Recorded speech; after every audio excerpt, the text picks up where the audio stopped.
the one and only community activist and positive revolutionist, B Gouge.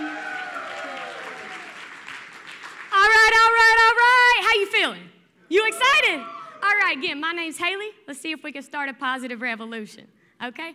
I'll first disclaim, I am an incurable optimist and positive person, always have been. But, you know, it wasn't until about 2 years ago that it occurred to me that even though I believed positive people were happier and more successful, I actually had no idea why. So I sought out the science. I found study after study after study that found an actual scientific connection between optimism and better life outcomes. You know why? It's the way that you perceive an event that determines your reaction, and it's your reaction that determines the outcome. So that's why your perspective is your reality. Okay, well, but what defines perspective, right? 2 things. Number 1, it's whether or not you're an optimist or a pessimist. Number 2, it's the way that your brain actually processes information. So how is it that 2 people can have completely different experiences of the exact same event? If you look at it, you learn that optimism and pessimism are the road to the answer. See, they drive perspective. All right, optimists, they see setbacks as temporary, isolated events, right? It's, I failed a test, but it's because I didn't study. But if I study, then next time I'll pass. They utilize non-negative thinking. They realize shit happens to everybody, but you know, it's how you react that determines who you are. Now, pessimists, on the other hand, whole different thing, right? They see setbacks as permanent, as self-defining. It's, I failed a test because I'm stupid. God, nobody's ever going to think I'm smart again, right? Okay, but here's the thing. It's been proven that optimists, they have longer lives, more friends, they're more successful, and they have significantly higher levels of self-reported happiness, right? So second part, the way your brain works. Holy crap, okay? Every second, your brain receives 11 million bits of data. 11 million, okay? Problem, your brain can only process 40 out of 11 million.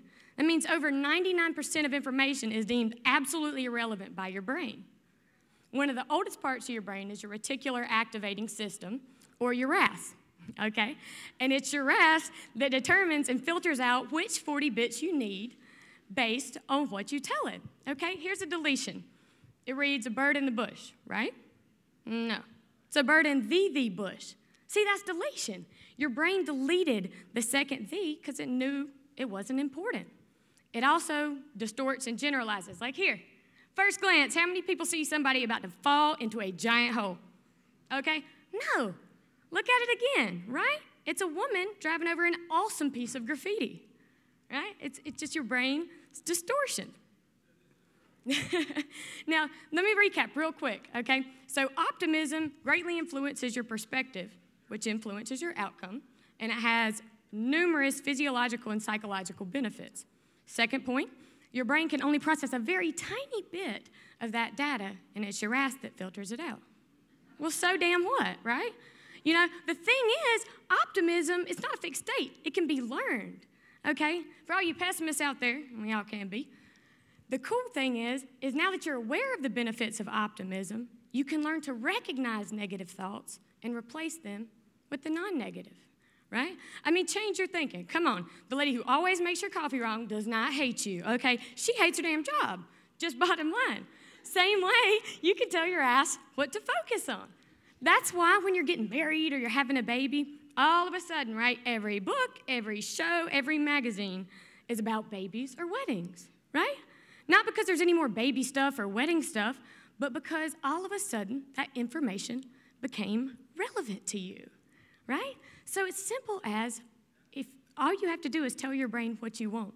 Inevitably, it seeks it out. Okay, now here's your bring home. Who's ready? I need y'all to get with me here. All right, right now, look up at the ceiling and point your index finger towards the ceiling and look up. Now visualize the face of a clock, okay? And using your index finger, start to trace the face of the clock in a clockwise motion. And just keep tracing it in a clockwise motion.